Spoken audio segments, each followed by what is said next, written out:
Hello, my name is Osman Butt, and you're watching MEMO Conversations Live. My guest today is Dr. Shadi Hamid. He is a senior fellow at the Brookings Institution and an assistant research professor of Islamic studies at Fuller Seminary. His new book is The Problem of Democracy, America, the Middle East, and the Rise and Fall of an Idea. His previous book, Islamic Exceptionalism, How the Struggle Over Islam is Reshaping the World, was shortlisted for the 2017 Lionel Gelber Prize for Best Book on Foreign Affairs. Hamid is also a contributing writer at The Atlantic, where he writes monthly essays on culture and politics. In 2019, he was named one of the world's top 50 thinkers by Prospects magazine. Shadi, welcome to MEMO Conversations. Hi, Usman. Thanks for having me. And we're very happy to have you. And congratulations. I would like to say first, congratulations on the publication of a new book. Thank you. What, your third book or fourth book? A third book, yeah. You're scholarly, overly productive, I have to say. Some of us don't even have one book yet. So could you actually, I'd like to sort of go back to the beginning a little bit, to the young Shadi. What made you interested in political analysis and studying US policy as well as Arab politics in the first place? Well, for me, it all starts with 9/11. So I was a freshman in college, so quite young at that time. And 2 weeks into my freshman year, the September 11th attacks happened. And I think before that, I just wanted to have a normal life and career, maybe with an international flavor, but nothing too political. 9/11 changes that. And I think for a lot of us as American Muslims, it was a double tragedy, as Americans, of course, but also as Muslims, in terms of trying to understand how these people could have committed such atrocities in the name of Islam. So that pushed me to think much more about America's place in the world, why the Middle East is messed up, relatively messed up, and also why the Middle East is full of authoritarian regimes. So this has been a long-standing preoccupation of mine from the beginning, really, is why is the Middle East like this? And I even remember before 9/11, spending summers in Egypt. I think, unless I'm projecting this onto the past, I always had a sense that something wasn't quite right. And my parents would tell me that I used to get in these arguments with uncles and aunts about democracy and why can't people speak out and that sort of thing. So I guess I've always had an anti-authoritarian impulse. And then after 9/11, it became more clear that something had gone fundamentally wrong in the Middle East, in part because there weren't any democracies in the Middle East. This seemed to me to be a central consideration. And then the subsequent question I asked was, well, what has the US made this worse or better? And then the answer was worse, that we've been supporting authoritarian regimes in the Middle East for decades. And that continues to this very day. I wish it wasn't the case, but we're still here having some of the same debates that we would have had 20 years ago about the Middle East exception. The rest of the world has seen significant democratization, but not the Middle East. And we have to ask ourselves why. It's interesting because it's quite correct what you're saying about these sort of debates that were happening 20 years ago still are with us. But I do sort of remember a brief moment after the Arab Spring started where those discussions suddenly became irrelevant and people weren't pushing them as much. And then as we sort of get to the so-called Arab winter, which is the counter-revolutions, the rise of ISIS, it creeps back in with rage, it feels like. So it feels like it's still with us from that period. Yeah, it's a really good point because, and this is something I talk about in the book, the disillusion that happened. What American officials were saying, including Barack Obama, who for a brief period at the start of the Arab Spring allowed himself to be somewhat optimistic, even though he was a somewhat guarded person. And when it came to that, he was always careful and cautious. But he got swept into some of the feeling and the euphoria, and he was influenced by some of his younger aides like Ben Rhodes and Samantha Power. And but that changes. So the Arab Spring starts taking a darker turn. And I'm not even talking about the end of it, where it was very dark, just that Islamist parties started winning and doing better than most people expected.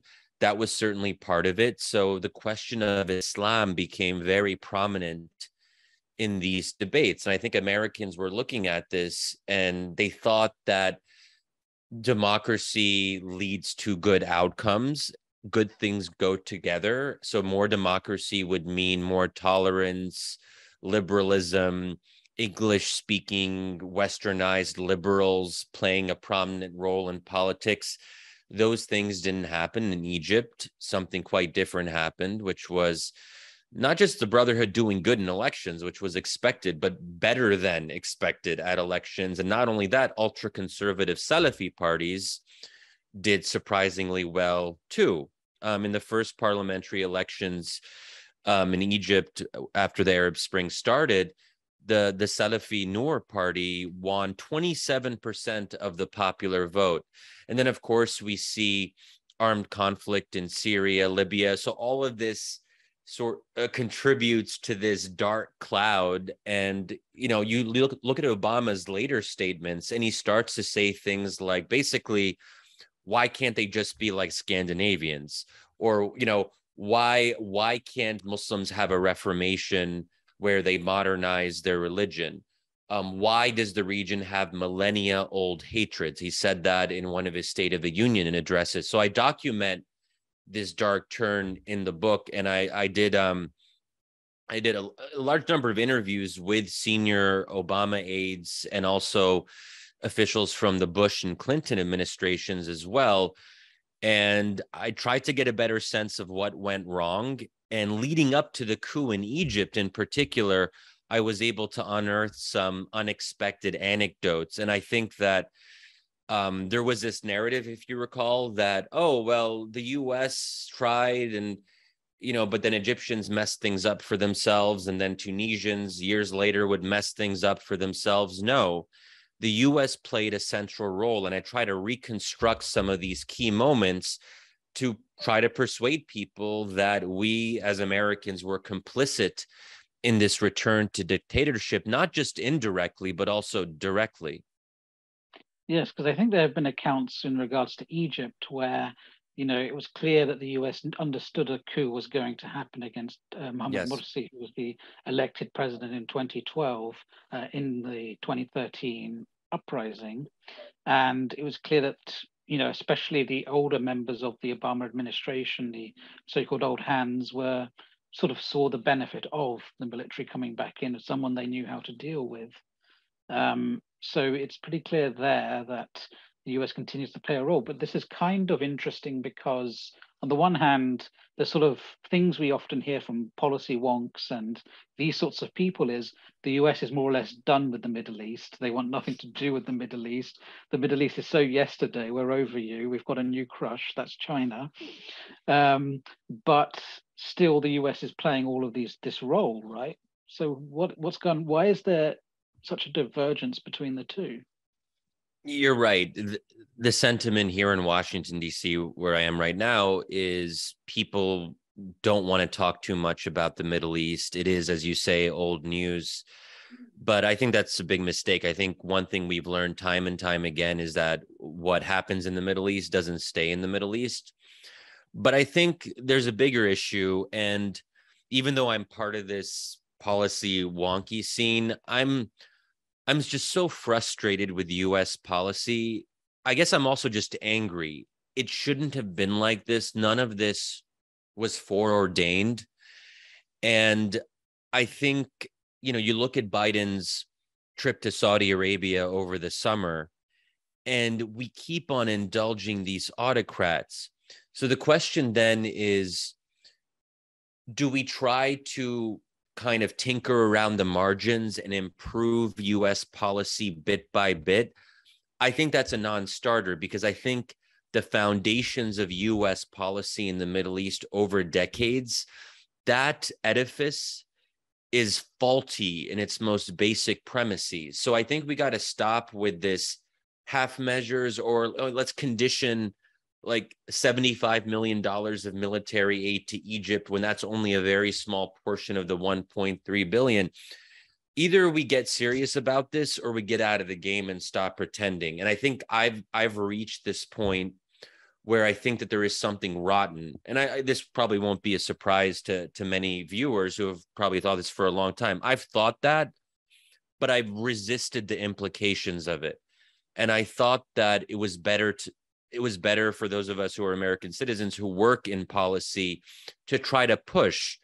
But I don't think pushing is going to make much of a difference when the whole outlook is flawed. And we can talk about some of the reasons behind that. I think one of the reasons is, it has to do with Israel's role in the region. And I've shifted my view on that as well. But yeah, I'm frustrated, I guess.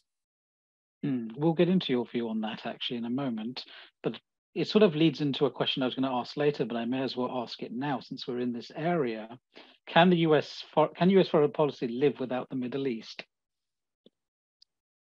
Well, no, because, even if we did want to live without the Middle East, we wouldn't be able to simply by virtue of the intertwined relationships we have with Arab militaries. So even now, as the Biden administration tries to ignore the Middle East as much as possible, the status quo persists. And that status quo is one where we provide authoritarian allies with tens of billions of dollars of support, weapon sales, through our voting rights in the IMF and the World Bank, tens of billions of dollars of loans if you take the region as a whole. So there's such an intense involvement in the kinds of subsidies we give to these regimes. And in effect, we're stabilizing these regimes. We're providing them a security umbrella. So whether people are paying attention to the Middle East or not, we're still very much involved on a day-to-day basis.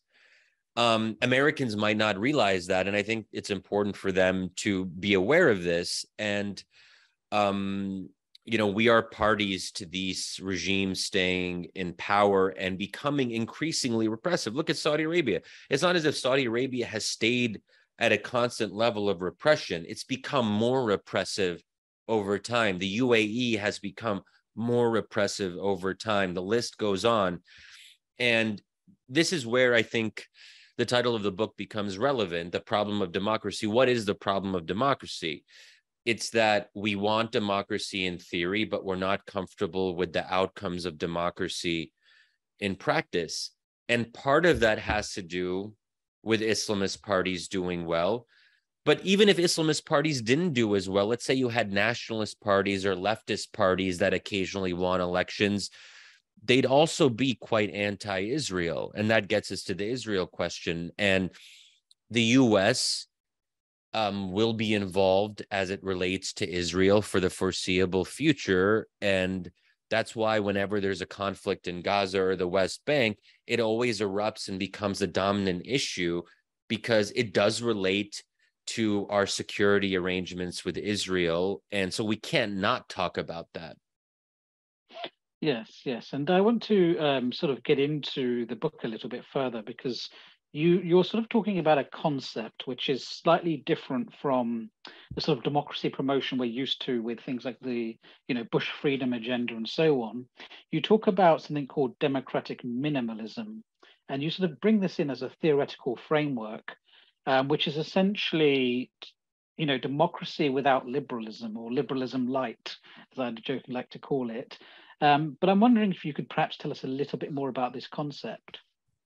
Yeah, sure. So this is the alternative approach that I try to lay out in the book, democratic minimalism, which I suppose that phrase suggests what it might be about, that I want to, in a sense, lower our ambitions. When we talk about the democratic idea, we tend to project such a burden on it that democracy is supposed to be this panacea. It's supposed to lead to all these other good things that we want or that we hold dear. And democracy can't carry that burden. And we're seeing not just in the Middle East, but everywhere, that democracy is producing quote unquote bad outcomes. Now, the question then is, do we come to terms with those bad outcomes, or do we resist that reality? And for me, the answer is the former. We have to accept this as the new democratic normal, because at some basic level, democracy is about the right to make the wrong choice. People have a right to be bad as long as they express that badness through the democratic process. And I think that right needs to be protected. So part of what I do with the minimalist conception of democracy is I try to decouple small d democracy from small l liberalism.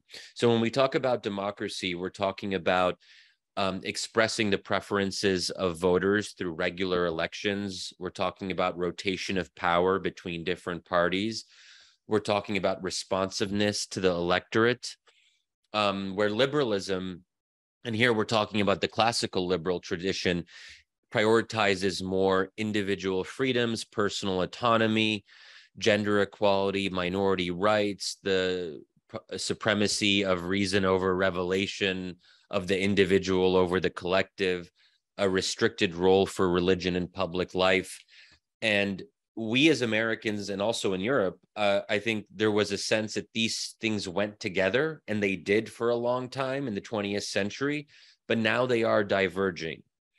And that forces us to ask ourselves some tough questions about, when these two concepts are in tension, which one do we prioritize? And I'm very much of the view that when they are in tension, we should prioritize small d democracy over small l liberalism. Why? Because it's very hard to force people to be liberals if they don't want to. And especially in religiously conservative societies in the Middle East, it's a non-starter. Liberalism just isn't something a lot of people are calling for. And it's worth noting that a growing number of Americans, Italians, Swedes, the list goes on, are also questioning classical liberalism and moving in a post-liberal or illiberal direction. So I think we have to come to terms with that and realize that democracy will not lead to these other things that good liberals want it to lead to. And they have to accept that. And I say this too, as I consider myself a classical liberal who's critical of what liberalism has become. In that sense, I'm very much a product of my own circumstances, someone born and raised in America.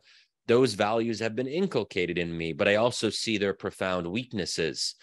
And so that's really what I'm trying to lay out here, is how do we have this more minimalist approach that, in a sense, tries to become more ambitious by becoming less ambitious. By making democracy a less all-encompassing idea, we could actually do a better job of promoting it, because we're asking less from the people that we're trying to persuade. Because if we tell them, here's an entire liberal democratic package, take it with all the Enlightenment assumptions that come with it, then that's asking too much, I think, especially now in our current moment.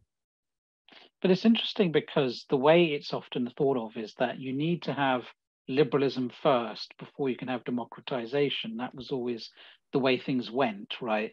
If you have to have it in a staged order, it's always, you have to have a liberal population first, that's rational, and then they will democratize. That's part of the justifications we've been hearing a lot for the last 20 years about why we tolerate autocrats abroad. Well, the argument goes, the autocrats are modernizing the country. They're putting people through education. Through this, they will develop more liberal values, and through that, democracy will flow. But this seems to have been an idea that's been around for quite some time, actually. But you're sort of saying maybe that isn't the way around it should be. Instead, we should reverse it. We should reverse the order. But you're exactly right. And I think what you laid out, this sequential approach, is just another way of saying that Arabs aren't ready for democracy. Because if you're saying that they need these authoritarian modernizers to get educated and to become more rational and all these other things, we're basically saying that the unwashed, pious masses can't be trusted with the vote until they are re-educated. And that is, in my view, contrary to the democratic spirit, which is about respecting that voters have agency and they should be able to choose the path that they feel is most appropriate to their own cultural or religious context. But I have to say, it's not just Americans or Westerners who fall into this fallacy of Arabs not being ready. Arabs themselves often fall into this fallacy, and you'll probably have heard Arab secular elites saying things to the effect of the voters shouldn't have the right to vote in a country like Egypt. Why? Because they'll do dumb things with the vote. They're too stupid to vote. And so that's a kind of like an almost a sort of self-hatred aspect of it. But and it's demeaning. So I think that, and it also, I should say, it hasn't worked, because we've had these so-called authoritarian modernizers, and we've been waiting for generations now. People have been making this argument since the 60s and 70s. You know, it's like 60 years later, guys. I mean, if the sequencing takes this long, then it's a non-starter, because if people can't experience the sequencing in their own lives, then what's the point? And dictators themselves always make this argument. Hosni Mubarak in Egypt used to make this argument. He would say, yes, we'll have democracy sometime in the future, but we just have to make sure we're ready. There's some steps we have to take, and we got to be very careful, we as Western audiences in the US or Europe, to not fall for this kind of discourse, which is just another way of justifying permanent autocracy. And we should also know that authoritarian regimes never give up power. They can pretend that they're interested in democracy like 50 years from now, but they're not actually interested in giving up power. Yeah, it's interesting because obviously this argument we've been hearing since the 60s and 70s, it's actually a little bit older, because you can find similar arguments made in the 18th century by French Enlightenment intellectuals defending Yes. Russian Tsardom, for example, a very similar kind of argument. But, you know, when we're thinking about liberalism, for example, I mean, I think one of the key differences maybe between now with liberalism and liberalism of the past, or when I say now, I mean post-Cold War, is that it seems to me that in the past, the idea of liberalism was that this is something you have to do, this is something you have to strive for. Whereas since the 90s, it's felt like liberalism is just something inevitable that's going to come to you. And I think there's a distinction maybe that's happened within liberalism. It's the idea of the inevitability. So with those sorts of ideas in mind, does liberalism even have a future in the Middle East? I mean, we're looking now at protests in Iran, right, which are being characterized as liberal protests for greater liberal values, women's rights and individual rights and anti-clerical rule. So is it the case that the Middle East is impervious, is not capable of producing liberalism? So I think you're right about this idea of inevitability. It colors our assumptions, even if we don't realize it. It's also part of the way we've been taught to view history, I think, in the Western educational system, that there's a perpetual story of progress. And what's so powerful about this idea is that we don't always realize that that's what the idea is. It's almost in the air that we breathe. And I think we have to become very conscious to these assumptions. And some of it has to do with assumptions about how religions change over time. We take the Christian story, which was one of Reformation, Enlightenment, then the final triumph of liberalism, where Christianity, by and large, accommodates itself to these ideas, including through Vatican II and the Catholic tradition, so on and so forth. And I think the assumption was that this would be replicated in other religions, including Islam. Islam has been a bit stubborn, if you will, in this regard. And that bothers people. They're like, you know, what's wrong with these Muslims? Like, why can't they just follow this teleological trajectory to humankind and progress, right? So, but as to whether it's possible for liberalism to emerge down the road, look, there may be more liberals. I mean, this is always a continuum. So is it possible that, especially in countries like Iran, that have had such a terrible experience with religious rule, that there's a stronger argument for liberalism if you've been living under a theocracy, especially one as aggressive, under the doctrine of Walayat al-Faqih, which is, a somewhat unusual doctrine in the context of Islamic history. So yes, there will be more liberals in Iran, and that's good, I think, if those are the two options.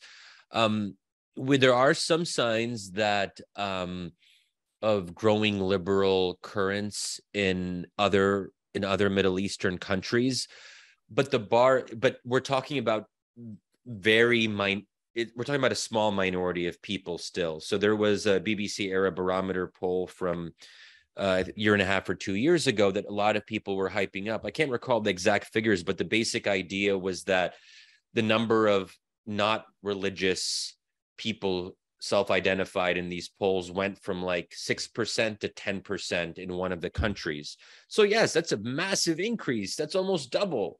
But in the broader scheme of these religiously conservative societies, we're still talking about 5 to 15% at best. And we should also say for folks who understand Arabic, there's a polling problem here because, when you say not religious in Arabic, and mish mutadayin, that doesn't mean that you don't believe in Islam. It just means that you're not particularly practicing or observant. Maybe you want to become more practicing down the road. So there's, I think, all these issues of translation that are lost when people try to take these Western categories and superimpose them on the Middle East.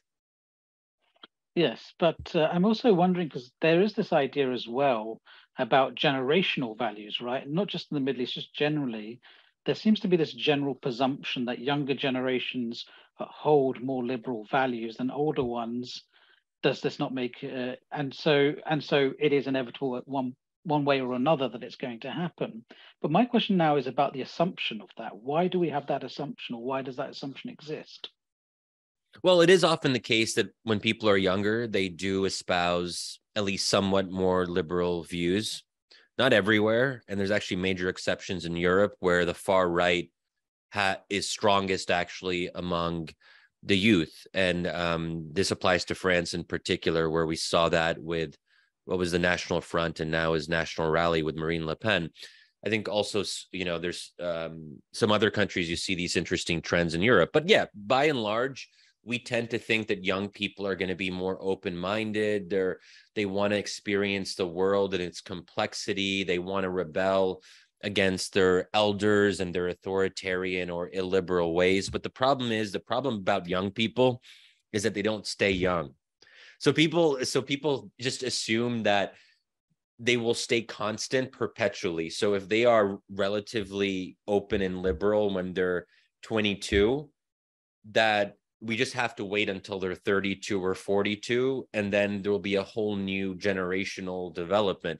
But there's actually been some interesting academic studies, and it'd probably be intuitive to a lot of people, that having kids is a major predictor of becoming less liberal or less into this idea of anything goes. And understandably so, when you have kids, you need some order. You want to think about the family structure and so forth. So, and that's why some people tend to become a bit more reactionary as they get older. Actually, I think Britain has a bit of a tradition in this regard. I think, I'm thinking here about, Eric Clapton, Morrissey, Van Morrison, Kingsley Amis.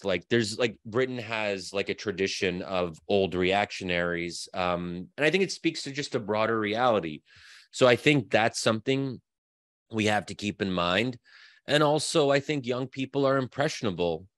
So who led the anti-Morsi protests in Egypt in 2013? It was a youth movement called Tamarrud, right? So these were youth activists. Now, not to say that they were all supporting a military coup, but they gave a lot of strength to this idea that the military could step in and end Egypt's brief democratic experiment. So always, well, not to bring in ISIS into the conversation, but, radical groups often gain strength from young disaffected citizens who are searching for meaning, and they can't find it anywhere else, so they turn to radicalism. I mean, communist and socialist movements, a century ago or 2 centuries ago, they were powered by young people. The list goes on. Yes. And so thinking about all of that, because obviously we've spoken about democratic minimalism, if we're thinking about this from the perspective of US foreign policy, what would this look like if they simply adopted this democratically minimalist interpretation? Yeah. So in the second half of the book, I try to lay out a full-throated democracy promotion policy, because I want to people always ask, well, what would this actually look like, Shadi? And then they ask, well, let's say we did that. What would it actually look like if Islamists came to power? And instead of just talking about generalities, let's get to specifics. What does that actually look like in, say, Egypt or Tunisia or whatever, if we extrapolate 10 or 20 years down the line? So I try to think as systematically as possible to detail that, because I think it is worth knowing what we might be getting ourselves into, because it's not all roses. And I'm someone who believes in sort of an inherent darkness of human nature. So I think if you have too much of one good thing, you got to pay a price somewhere else. I mean, you can't have it both ways. So if you have more democracy, you're going to have more of something else you don't like, and you have to live with that eternal tension, if you will. So I try to be very frank about those trade-offs. It will harm U.S. interests in the short term. There will be things that democratically elected governments do and say that really piss us off and actually are perceived as hurting America. But I believe that the U.S. is strong enough and powerful enough to absorb those costs in the short run in the interests of its long-term position in the Middle East and more broadly. So for me, there's 2 parts of the argument: a moral argument, but also a strategic and interest-based argument. Because let's be honest, morality doesn't get you very far when you're talking about governmental policy. People need to actually hear an argument that goes beyond that, because the US is not a human rights organization. It's a country that actually has interests. It has a military, and it's not just trying to help people, So, but I think in the long run, more democratic governments in the Middle East, but also more broadly, will be in America's benefit. Why? One of the reasons is quite simple. Authoritarian regimes don't last forever. They seem stable in the moment until they're not, and then it's too late. And the Arab Spring should have taught us that, because we saw that these regimes, that analysts and officials were saying right up to the Arab Spring's beginning, they were saying, we believe the Egyptian regime is stable, or we believe Tunisia is probably the most stable of them all. No one was thinking that a revolution might happen there. But then in the matter of weeks, it all changed. But we forget that lesson at our own peril. So that's a big part of it. And there's a part about capability. That is the US able to actually bring about these outcomes in the Middle East? Because people might say, yes, sure, in theory, this all sounds nice, but does the US actually have the capability? And my simple answer to that is yes. And there's some very clear examples. Take Egypt, for example, or Saudi Arabia. Their militaries are entirely dependent on the US. And I'm not just talking about $1.3 billion of aid to the Egyptians. I'm talking about spare parts and maintenance. That the Saudi Air Force would be grounded in the matter of months and perhaps even weeks if we said, listen, if you don't actually start opening up and becoming at least a little bit less repressive, just chill on the repression. If you don't, we're going to withhold these military provisions. Then that would actually remove Saudi Arabia's security umbrella, the one that we provide. So we do have leverage. There are these hinge points that are absolutely necessary for these regimes. They need us more than we need them. But we don't act like that. We act like we're the junior partner in the relationship. I go back to Biden's trip to Saudi Arabia in July, where he's basically prostrating himself before MBS. And just think about the optics. If you're an alien who only saw that meeting, you'd probably think that MBS was the leader of the world's great superpower, and that Biden was this part from a backwater country that only had oil and was going to kind of just get MBS's support on something. So I think that at some basic level, I don't mean to sound too neocon here, too rah-rah American, but at some level, to promote democracy abroad, we have to believe in ourselves, and we should stop pretending that we're anything other than a superpower. And that means telling the Saudis, listen, if you want to mess with us, if you want to test our patience, if you want to decrease the oil supply after Biden went to shake your hand, that is a profound sign of disrespect. And you know what? You're going to have to pay the price if you want to, if you're going to return the favor, so to speak, in that way. There will be consequences.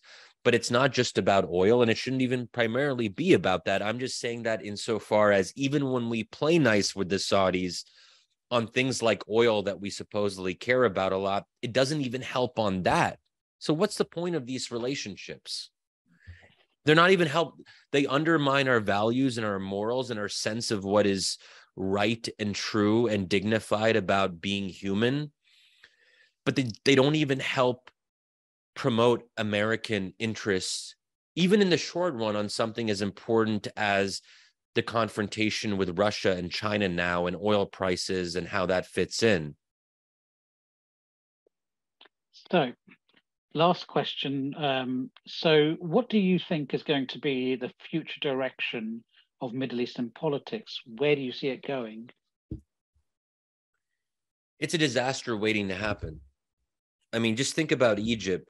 Again, no one really cares. No one's paying attention because autocrats lull us into this, things seems, it's hard to think ahead. And especially now, as America becomes more oriented around 4-year electoral cycles, when you tell a US official, well, think about 8 years from now or 12 years from now, you start to run into an issue. Because I think they are right. I don't think Egypt is going to collapse in 4 years or even 8. I think it's more likely to be 10 to 15. But God knows in the end, right? But we have to prepare ourselves for that risk, because this is unsustainable. I mean, Sisi's going around and he's like making a new capital with all these like palaces and like humongous structures because he's in love with himself and his own legacy. This is a fundamental weakness of personalistic regimes. They don't have anyone who can temper their delusions of grandeur. And we see this not just in the Middle East, but also in China with President Xi, and no one is actually challenging him because it is one-man rule. At the end of the day, he is the one who decides. And if he is stuck in these flights of fancy about his own domination of the system, then there's no way to correct for the massive mistakes that are made. The zero COVID policy, for example. China is destroying its economy as we speak. Russia has destroyed its own situation in any number of ways because it doesn't know how to fight a war. Why? In part because it doesn't have the consent of its own people. We have hundreds of thousands of Russian men who are fleeing because why should they fight for a country that isn't theirs? They're not Russian in the full sense because they don't have full rights. They can't vote for their leader. So I think that this all tells us that there is something very brittle with this authoritarian future that the Middle East is being consigned to. And that should make us very afraid. What happens if Egypt starts collapsing? What does that actually look like? And let's not deceive ourselves. The Muslim Brotherhood has lost popularity. Islamists have failed in any number of ways. But if you had free elections in Egypt 10 years from now, the Brotherhood wouldn't do amazing, or Islamists wouldn't do amazing, but they would still do pretty well. Like maybe they'd win 35, 40% of the vote instead of 70%. If you add the Brotherhood and the Salafis from the 2011 elections, that's still a big chunk of popular support. And the lesson here is you can destroy a movement, but you can't destroy an idea. And the Islamist idea, whether we like it or not, whether we think it's terrible for the region, it still will enjoy popular support. And we're going to have the same debate. If there's an Arab Spring 10 years from now, we're going to go through the same process of debating Islam and democracy, Islamists coming to power through free elections. We've been doing this since Algeria in 1992, Hamas in 2006. It's the same debate. So the question is, are we ready to seriously resolve this democratic dilemma? What I call the Islamist dilemma, and what is oftentimes specifically Islamist dilemma. I think it's time to actually come up with a resolution so we don't keep on doing this. I think an interesting question would also be, are the Islamists going to be ready next time? They never seem ready when they go for the election and then they unexpectedly win. Well, part of the problem is it's hard to be ready to govern a country as unwieldy as Egypt. So we raise expectations so high and we say that, oh, Islamists, before they take power, they should study governance and go through all of this learning process, something we never say for any party. No one's ever like, oh, the secularists, they really need to learn before they govern. So there's a kind of double standard here, which is, and look, parties are allowed to be incompetent and mess things up. God knows. I mean, I don't want to put you on the spot, Osman, but, Liz Truss is an example of like utter incompetence. Would anyone say that because she's so incompetent, the Tories shouldn't actually have the right to govern, or they should go through some remedial training to learn how to govern in a minimally competent fashion? I'm sure some people would appreciate that, but that wouldn't be democratic. There are definitely people who are arguing for that now. So Shadi, thank you for talking to us at Memo Conversation Live. And to our guests, thank you for tuning in. Please do tune in next time for another Memo Conversations. Thanks for having me. My pleasure.